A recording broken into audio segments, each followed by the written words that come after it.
বিসমিল্লাহিৰ ৰহমানিৰ ৰহিম। আৰম্ভ কৰিছোঁ পৰম কৰুণাময় পৰম দয়ালু আল্লাহৰ নামত। اقرأ باسم ربك الذي خلق পঢ়া তোমাৰ প্ৰতিপালকৰ নামত যিজনে সৃষ্টি কৰিছে। خلق الإنسان من علق তেওঁ মানুহক ৰক্তপিণ্ডৰ পৰা সৃষ্টি কৰিছে। اقرأ وربك الأكرم পঢ়া কাৰণ তোমাৰ প্ৰতিপালক মহামহিম, الذي علم بالقلم যিজনে কলমৰ সহায়ত শিক্ষা দিছে।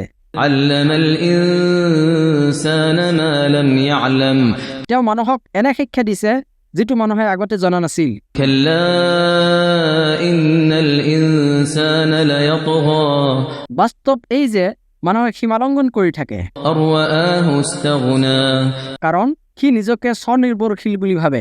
إن إلى ربك الرجعى নিশ্চয় তোমাৰ প্ৰতিপালকৰ ওচৰতেই প্ৰত্যাৱৰ্তন।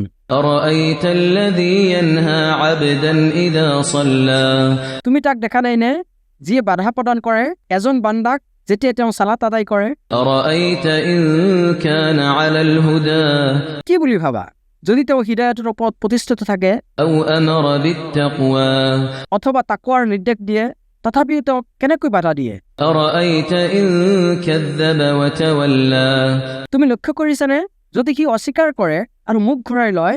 ألم يعلم بأن الله يرى তেন্তে সি নাজানে নেকি নিশ্চয় আল্লাহে দেখি আছে? كلا لئن لم ينته لنسفعا بالناصية সাৱধান, যদি সি বিৰত নাথাকে তেন্তে নিশ্চয় আমি তাক তাৰ আগচুলিত ধৰি টানি আনিম।